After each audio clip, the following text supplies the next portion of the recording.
সুন্দর সুন্দর ছোট্ট ছোট্ট ফুল গাছ মানে ঘাট রয়েছে, সেই ঘাটে দুটো রং রয়েছে। একটা hello everyone, welcome back to my channel Priyanka official. তোমরা সবাই কেমন আছো? আশা করি তোমরা সবাই খুব ভালো আছো। তোমাদের ভালোবাসা ও আশীর্বাদ আমিও অনেক ভালো আছি। হঠাৎ করেই ঠিক হয়ে যায় যে আমরা একটু মায়াপুর থেকে ঘুরে আসবো, তো আজকে সেই ভিডিওটাই তোমাদের সাথে শেয়ার করব। যেহেতু আমি এরকম টাইপের ভিডিও খুবই কম করি, মানে খুবই কম, আর আমার এই চ্যানেলের জন্য তো এটা আমার ফার্স্ট মিনি ব্লগ, তাই জন্য আমি অনেক ক্লিপ মিস করে গেছি যে বাড়িতে কিভাবে গেলাম না গেলাম। তো ডাইরেক্টলি আমি একদম ঘাটে গিয়ে তোমাদের সাথে ভিডিওতে শেয়ার করছি। তো দেখো এখন কিন্তু আমরা নৌকায় উঠে পড়েছি, আর এই যে এখানে সবাই রয়েছে। তো এটা হলো আমার উডপি, এটা হলো আমার মা, এটা হলো আমার দিদা, আর এটা হলো আমার বাবা। আমরা এই কজনেই গেছিলাম। আমাদের সাথে আরো অনেকের যাওয়ার কথা ছিল, কিন্তু লাস্ট মোমেন্টে এসে সবাই ক্যান্সেল করে দিয়েছিল, তাই আমরা এই কজনেই গেছি। তো তোমাদের সাথে কথা বলতে বলতে কিন্তু আমাদের নৌকো করে আমরা পার হয়ে গেছি, আর সেখান থেকে কিন্তু টোটো করেও আমরা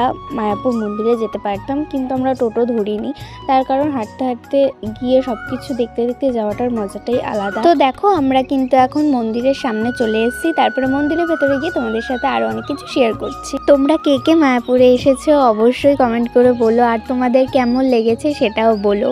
তো আমরা কিন্তু মায়াপুরের ভেতরে ঢুকে পড়েছি, আর এখানে ঢুকেই দেখো প্রথমে দেখতে পেয়েছি এত সুন্দর সুন্দর ফুল। আর মায়াপুরে সত্যি কথা বলতে চারিদিকে শুধু ফুল আর ফুল, আর এই জলের জায়গাটা আমার খুবই পছন্দ, মানে খুবই ভালো লাগে আর কি। আর এখানে খুব সুন্দর সুন্দর মাছ রয়েছে, সেটা আমি তোমাদেরকে একটু পরে শেয়ার করছি। তারপরে দেখো এখানে মন্দিরের ভেতরে 108টা মন্ত্র জপ করার একটা জায়গা রয়েছে, তো সেখানে আমি 108টা মন্ত্র জপ করে প্রণাম করে নিলাম। আর এটা করার পর সত্যিই মনের ভেতরে একটা আলাদাই অনুভূতি হচ্ছিল। তারপরে কিন্তু আমরা একটু অন্যদিকে চলে যাই, আর এখানে এত সুন্দর সুন্দর ছোট্ট ছোট্ট ফুল গাছ, মানে এত সুন্দর ছোট ছোট ফুল গাছ, যে এত সুন্দর সুন্দর মানে বিভিন্ন রঙে যে ফুলগুলো ধরেছে না সেগুলো খুবই সুন্দর।